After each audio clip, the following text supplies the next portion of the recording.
Tiến này đúng anh rồi. anh tin ở chú. Bọn anh tin ở em. Bia. Không mà đúng. Anh đến đây không còn 40 chén rồi. Không, Thế mà nè. bạn này tao đây là 2 chén này mới là 5 nhá. 5 à? Mới là 5, mới là 5, còn tùy anh. Anh cứ đi về đây kia. Ok. Được quay cái đó đi.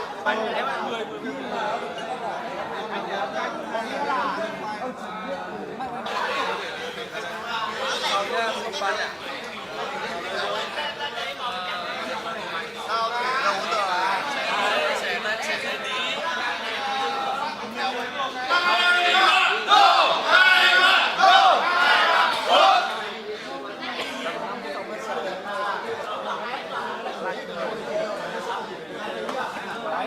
Được.